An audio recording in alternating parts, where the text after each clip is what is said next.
All right. Welcome back. It's the crossover. It's also 2 o'clock. What's bugging you? Sponsored by ATCO Pest Control. Oh, yeah. Welcome in Mark Willard and Dan Dibley along with Evan Giddings. And, our week is essentially over. Yours is not. So I was just thinking. Still got another solid half hour. No, but it's Cruise City at this point. Shout out, Tom. It's been a different kind of week. It really has. For sure. It just, obviously with everything that's happened, it just feels a little different. Well, I've said this a few times. I don't know how to say this in an eloquent way, because Willie Mays passing away is very, very sad to a lot of people. But I'm also very struck that it happened this week and how it changed the way people talked about this, the amount of attention on it. And I think the attention needed to be on it. I think it brought certain pieces of this discussion to the forefront that might not have happened. Super thankful that Reggie Jackson said what he said yesterday. I know you guys have played it a lot. We did yesterday too. We will again. Like, I think that it made this whole week sort of very well-rounded in terms of the event that baseball was putting on. So very, very sad thing, but there's a poetry to it. Yeah, is I guess how I'd say it. I didn't want to. I'm not using the word better, but there was something that was going to be empty if that happened last night with Willie not being able to attend.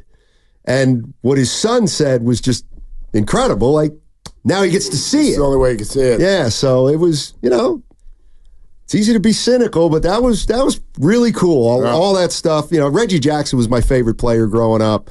And I know a lot about him, but I really know about him with the Yankees when he's outspoken and part of the Bronx Zoo and Billy Martin and Thurman Munson. But man, he put it on the table last night. Yeah, and you were in your bag today, much like Evan yesterday, talking about Rickwood. Today, you talking about the 70s Yankees and just the back and forth with you and Evan. And Evan said, yeah, so they loved Reggie. And you're like, no, they hated him. And it's interesting because they loved him and they hated him.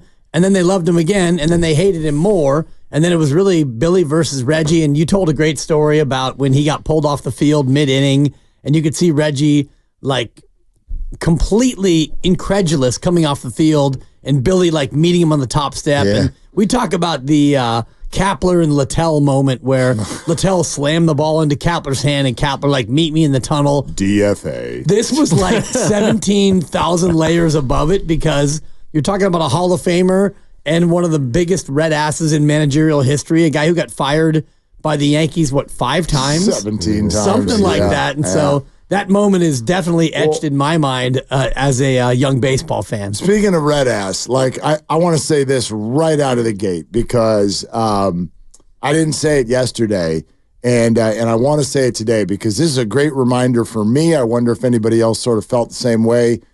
When Reggie Jackson said what he said, Reggie has a reputation around baseball, around sports media. Reggie could be a little prickly.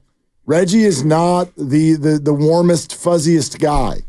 And what was amazing for me yesterday is the millionth time you get this reminder in life that sometimes people have a damn good reason for acting the way they act and being the way they are. And so I felt a renewed compassion for Reggie Jackson because he has been sometimes a little short with people and a little difficult. And to hear him in a way that I've never heard him before was not only poignant and really awesome and I think helpful to the whole moment and helpful for education for everybody in the entire country, but a reminder that we're shaped by our experiences. And Reggie obviously has been through some things that the four of us, just as an example in this room, are privileged enough that we would never experience anything like that. And so it's just a reminder, a little knock on my door of like, you know what? Reggie's been through some things and seen some things that are pretty awful. And so if he's not the most trusting person of other people in the world, maybe he's got a really good reason for that. So I just wanted to say that. Yeah, totally. I think it also moves my respect for someone like Willie Mays even further north because he had every reason to act the way and speak the way about his experience that Reggie Jackson did. And yet we rarely hear about it. Not to say it didn't happen. Right. And not to say he didn't harbor those feelings, but he still was a walking smile from everything that everybody's talking about him. Like, he had these feelings. It wasn't like he just was blind to it or immune to it. And he still was able to walk with the grace and live the way that we all remember him. So, and it doesn't mean that, Willie's better than Reggie or one or the other. It's just that's their experiences. They're different people. But to hear Reggie speak about, and he was forthright. He was like, no, I couldn't be Willie Mays. Like, I couldn't just turn the other cheek. Right. And that's his truth, and that's his reality. But it doesn't mean that I also then can't gain a greater respect for the people before him who had to deal with perhaps even more than Reggie Jackson did. It was also one part from speaking to Raleigh Fingers, who was kind enough to join us earlier. That was great.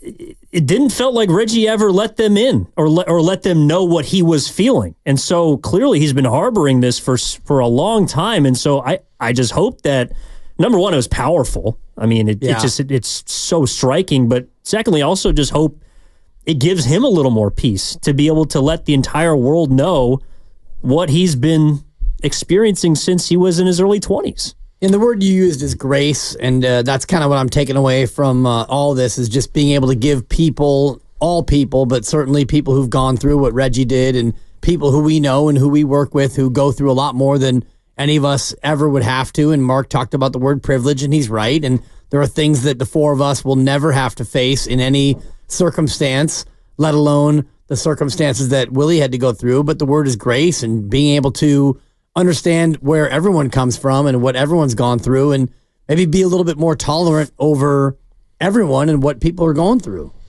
Yeah, the thing that stuck out with me with Fingers, Raleigh Fingers, is Fingers, I like that. Is just kind of, you hear Reggie say what he said, and you realize, holy hell, like what those guys, all of them, kind of were involved with was huge. Like it was really, really important. And then you try to stumble into a question with Raleigh Fingers about, well, did you know the point? And he's like, Reggie was our friend. Like, yep. It wasn't anything that they knew. Hey, if we do this, we're going to be looked at favorably. You don't know what you have no clue. And the funniest, or the thing about the Fingers interview was I started out by saying, we knew you were a great player, but I don't think a lot of people knew how great a person you were. And he just started laughing because he doesn't think he's a great person. He just thinks he's a good guy, whatever. You know what I mean? So it wasn't something that was done with any consciousness or done with anything other than just trying to be a good guy. Well, and also the thing that stuck with me was Reggie acknowledged he was angry, but he also acknowledged that he felt guilty because he didn't want Fingers and Rudy and his wife and McNamara and Dave Duncan to kind of bend over backwards for him. He didn't want that, but they did it anyway. Wanted to be able to take care of himself. Exactly. They're prideful people. These are successful people. They're incredibly talented people. And I think there's a couple messages there. You never know fully the effect that you're having on other people around you, and the way people take that in. But also, to what you were saying, Evan, like Reggie, I think had a keen awareness for, like, this is what's going on inside of me, but I have to keep it here. It's not safe to let it out. So he buried all of that. And so, maybe his friends like Raleigh Fingers didn't even know to what level they were helping him out, which is another good message in and of itself. If you just try to be a good person for no other reason than it's the right thing to do, you have no idea how you're going to affect the people around you. But that's what I was struck with Reggie is he was well aware that he was angry, that he wanted to fight, and that he would have fought. But the people around him didn't know that because it wasn't safe for him to even let that be known. He probably didn't know who to trust. He didn't know what was around any corner. So he just buried that. He buried that for a long time. It's not a healthy thing to do. And so it's impressive that that he was able to endure, that he was able to still be an incredibly successful professional at what he did. Yeah, it also, clarifies why when he didn't give a crap about what someone at the New York Post was writing about him, and then he told him about it, it was like, yeah, that's kind of how he felt. I remember reading about some of the criticism he got. I forget if it was 69. Like Reggie Jackson had a season very early in his career where he was on pace to break Babe Ruth's record, Roger Maris' record. Yeah, he had 40 home runs through July, I think, in 1969, and then he fell off a cliff. And he ended up with 47. Still, I think his most ever hit in a single season. But the media and the press kind of came after him, like, Reggie's stuttering. He's, the pressure's getting to Reggie. And I just remember reading, he was like, F you guys. Like, you don't know what pressure is. Right. Like, and at the time, he was speaking what was written about as, like, athletic pressure, but it could have been something completely different, like demons that he's dealing with. And he feels like, the white media is closing in around him. And so, yeah, he's gonna lash out and scream at people and yell at people, and people just thought it was because he was an ass, which he might have been from time to time, but it also could have been because, I don't know, he had all this pent up anger that he just didn't know what to do with. I'll never forget late sports writer Ron Bergman. He used to write for the San Jose Mercury News. You lived with him, right? Yeah, I did for 4 months, and he covered the swinging A's, and so he traveled with the A's. It's Ron Bergman's drop, not mine. It is your drop, though, because Ron Bergman, and not to derail you, Sure. but Ron Bergman was a guy who would take in fellow sports writers who needed a place to stay during whatever time in their life. And so Matt was one of 6 or 7 or 8 guys who had a chance to live with Bergie because Bergie had a room. And if you needed a place to stay, Ron Bergman was that guy. Kind of like my Joe Rudy, in a way. Totally. Being tongue-in-cheek. A little glib, but no, I didn't want to make light of what kidding. Ron Bergman did for you and many others. No, so when Reggie was on the road, he'd be Bergie knew him. When Reggie was on the road, if a sports writer came up to him, he'd be like, "Reggie, can I talk to you at Kansas City Herald?" And Reggie would say, "What's the circulation?" Because he didn't talk, like if it was 25,000, beat it. You know what that is, right? That's a circulation sensation. You're listening to 95.7 The Game, KGMZ, Thank you. FM and HD1 San Francisco. Always live on the free Odyssey app, Twitch, and YouTube. Powered by First NorCal Credit Union. It does feel a little unusual to do the What's Bugging You segment, sponsored by ATCO Pest Control. Visit ATCOPestControl.com because what's bugging any of us is going to pale in comparison to what, the kind of stuff we saw, learned about this week. But who wants to start? Mark's got one. Yeah, I sure do. It's very rare that I come in here and even remember that we're doing this. But I want to thank ATCO because I thought of ATCO as I was driving down the street just about 3 hours ago. So I'll tell you what's bugging me. And Dibs, I hope you don't take offense to this. This is not pointed at you at all. But I know you're someone who at a time or two in your life have done this. I am very, very put off now. Look, you can get mad on the roadways. If you send your middle finger out the car window. My bad. If you do that, you're awful and you're wrong. I don't care what mistake or what lack of awareness was happening on the road. Today, I am driving down 101. I am on the freeway. I am coming home from taking 2 10-year-olds to play mini golf. That's what I was doing. I am driving home from mini golf with 2 10-year-olds. Right. A truck that is right on my left starts to, with no signal, by the way, move into my lane. I'm clearly in this person's blind spot. No big deal. You missed. You didn't take a look. Hey, I'm going to give you a little how to beep to the bop. Ooh, boy. Okay? Because I want you to not, you're going to hit me. You got to know, right? That's all that is. Hey, I'm here. If your response to that is F you with arms flying out the window of your car as I drive by and now need to explain to 2 10-year-olds what that means. Hey, Dad, why did he do that? Listen, can you just find a different way to get your frustration out. Find a different way, especially when, by the way, the person you're flipping off did nothing wrong. Zippo, zero, nada, nothing. Understand that every car on that road. Can you stop looking at me? I'm looking this is right feeling at very you. personal. You're straight ahead. You want me to look at Grandy? Hey, Grandy. You can look at work me. the room. Understand that every car on the road, they got their own thing going on. Of course. They might be in a hurry. They might have a kid in the back seat. They also want to get home and get to their meal or their appointment on time as well. Right. Just keep your fingers inside the car. You want to be mad at me? Be mad at me. Stare, death glare, Kobe Bryant, whatever you want. Keep your fingers inside the car, for God's sakes. You better be careful. Okay? All right. Thank you. That's what's bugging me. This is the What's Bugging You segment sponsored by ATCO Pest Control. I can either go or wait because I'm struggling. And so the only thing I have right now is... You too happy? What's bugging me I've is said that a lot about nothing's you. bugging me right now. There's nothing. The whole week has been about perspective, bigger problems. Put your worries and stress in a box and ship it off. I mean, how do you feel about the third wild card, Steiny? I'm strangely ambivalent right now. It's the weirdest thing. It's a payday Friday. I mean, the boss ship is commits 10 minutes away. The boss commits one of the greatest blunders of the week. He puts his boy Steiny on the spot. John Sally's bugging you, huh? On another night, it's like, hey, no biggie, boss. You know what? There are bigger issues in life. So what's bugging me is I gotta get my edge back. Well, apparently, I'll take two for you because there's two things that are bugging me. One is frivolous and one is more permanent. The frivolous one is slugs.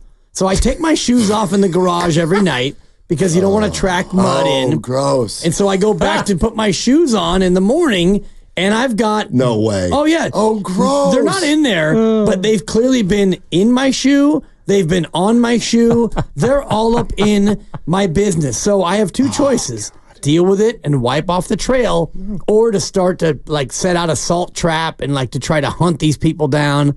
They're slugs. I'm not about to do that.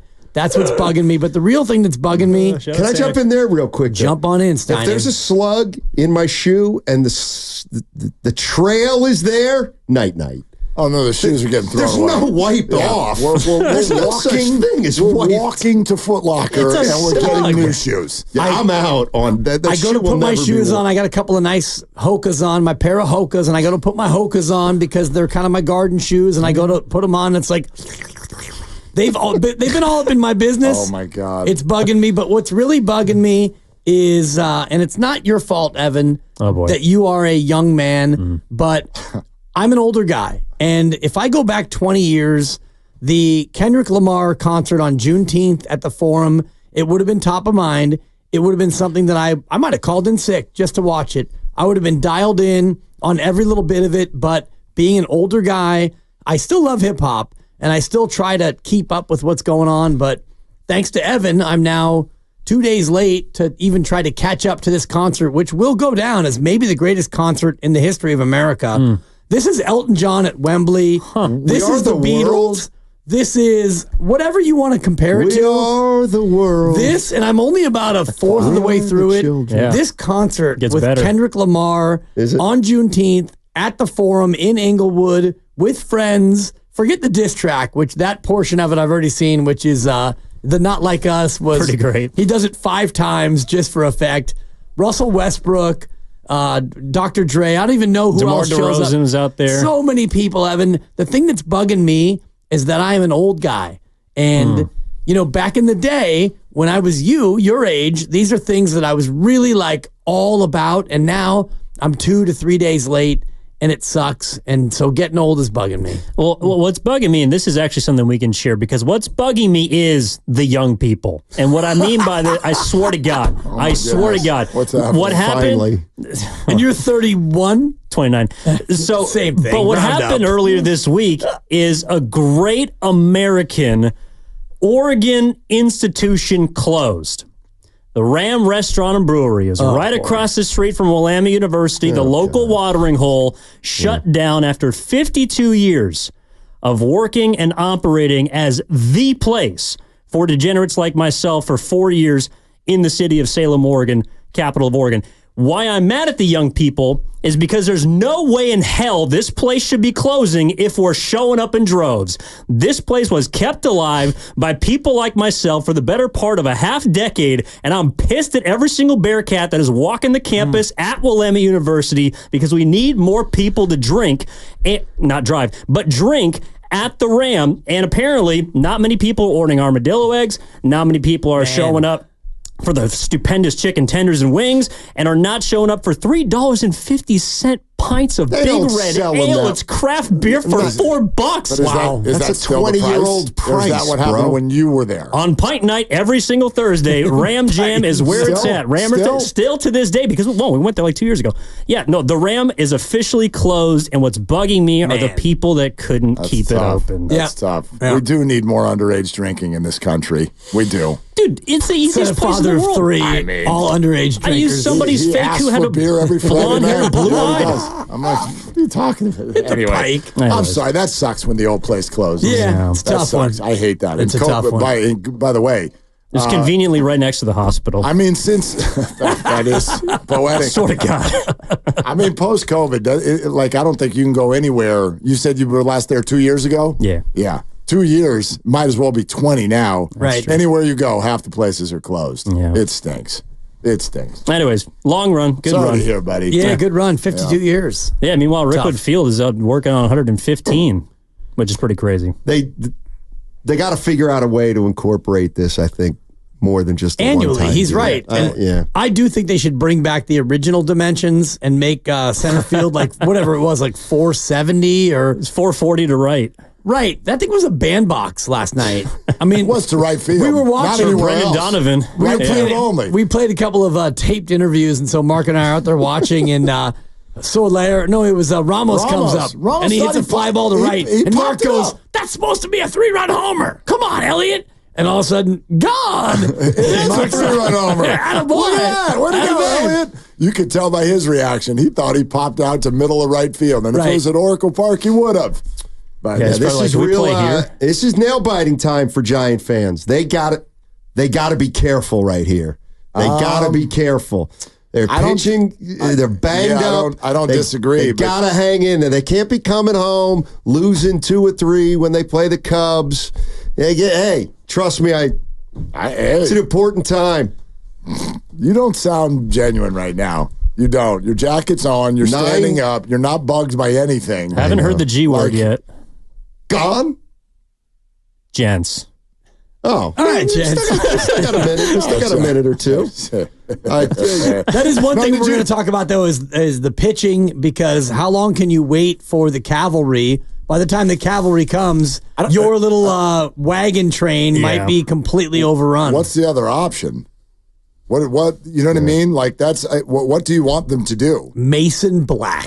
Next man up. Who was not good when they tried him? Carson Wisenhunt. Yeah. He's been awful. Landon Roop. Bring up Reggie Crawford. He's on the IL, but he can throw. And the Giants just got more bad news. Uh-oh. Mets are up 11-1. Oh, that's rough. That's one of their competitors. Well, so are the Cubs. Yeah, so is the team they're playing. The Cubs stink. Yeah, by the way. So are the Mets. No. Mets have won like 10 of 12. Shout out Grimace. He's our guy. Dude, the Grimace effect. Yeah. Grimace from McDonald's. When he threw out the first pitch, ever since that, they've been unbeatable. They're like 11-1 in the last 12 games. I just think maybe the Giants should have Hamburglar throw out the first pitch. Can we get Lucille to throw out the first? I don't know. Somebody, please. Lucille made it all the way to Rickwood. Did you see that? Oh. Lucille was there. They built a kelp apparatus to get him. Apparently. You might know this. Roy Wood Jr. said Rennell was there. Yes. Yeah, yes. That's cool. Rennell was there. Everybody who I've talked to who was there said it hit every single hope that you could have on your way out there. People had a wonderful, wonderful experience. And I love the broadcast where they did the 1 inning of like throwback black and white with the funky graphics. These kids don't understand. He had no clue what that was. I said, was that cool for a half inning? He goes, I don't even know. Not really. What the hell Something broke in the truck. We really did watch games like that. All right, I like Seven Samurai, but I don't need to see it like every single time that someone brings up a black and white movie. Yeah, you know? You've never tried to jiggle an antenna to try to get better Or reception. go get aluminum foil and throw it Thank on you. those babies, those rabbit ears. And you know what? Back then, Evan, and this maybe is what's really bugging me. Turns out a lot's bugging me today. Yeah. I love the young people. Shut up, Granny. You add you to the list, but you used to have to watch the game.